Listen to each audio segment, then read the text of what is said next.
She was fire, wild, stubborn, and full of laughter. The kind of girl who talked to horses more than people. At 26, Lara had become somewhat of a legend in her small countryside town, not because she wanted to, but because people couldn't stop talking about the girl who tamed the untamable. Except one horse, Shadow, a black stallion with a temper that had gotten 3 trainers fired, one in the hospital, and countless others swearing they'd never work near that beast again. The horse wasn't evil. He was just broken. Like Lara.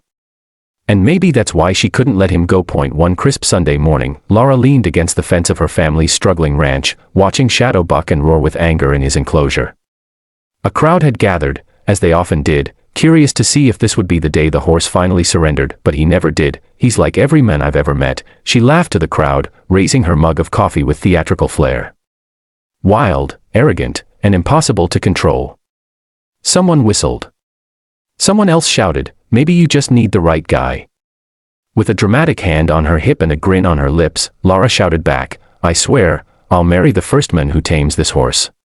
Laughter. Applause.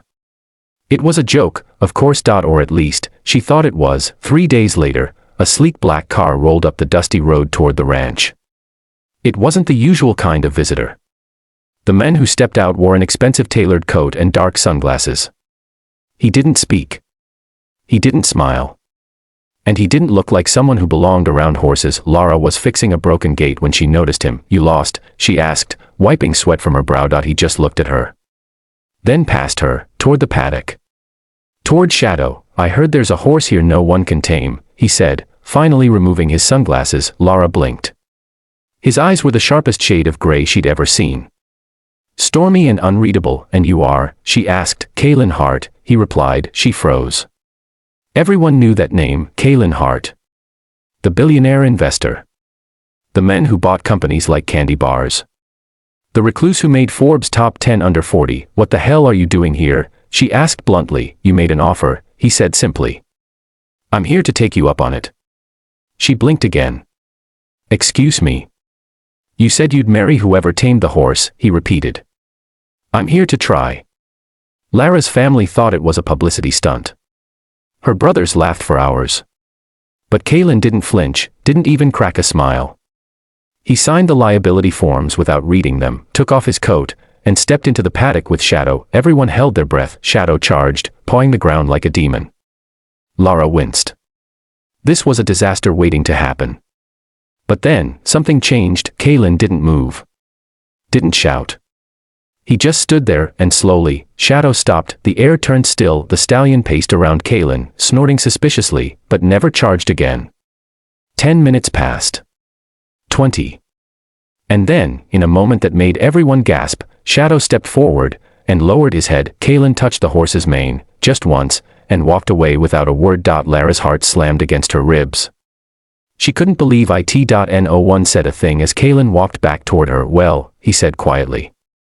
You said you'd marry me. That night, they sat on the porch, watching the sky turn indigo. She poured him a glass of sweet tea. Neither of them spoke for a while. Why? She finally asked. Why what? Why did you do it? You're a billionaire. You could buy 100 horses. Why come here for this one? He took a sip and looked out over the ranch. Because I've been trying to quiet the storm in my head for years, he said. Then I heard about this horse, and I thought, maybe I'm not the only one who doesn't know how to be tamed. Lara stared at him. And then I saw you, he added, quieter now. And I wondered what kind of woman looks a beast like that in the eye every day and still believes in him. She didn't know what to say. I wasn't serious, you know, she whispered. About the marriage.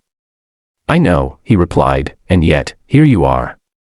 I don't believe in accidents, Kaylin said. I think I was meant to be here. Days turned into weeks. Kaylin didn't leave. He started showing up early, mucking stalls with Lara's brothers, drinking terrible coffee, and asking quiet questions about ranch life. He didn't act like a billionaire. He acted like a man who didn't know how to breathe in the city anymore. They talked. A lot about books. About pain. About trust. And one night, as they sat on a hay bale, Lara said, he lets you ride him now, you know. Kaylin smiled.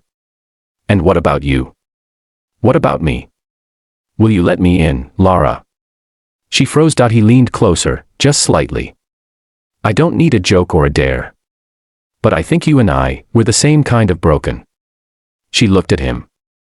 At the men who tamed her horse, and maybe, her heart. I don't know how to love someone like you, she whispered. Then let's figure it out together, he said. They didn't get married overnight, but they built something. Shadow became the calmest horse on the ranch. Lara started sleeping better, and Kaylin, he smiled more. Eventually, he made Lara an offer again, but this time, no crowd, no dare, no joke.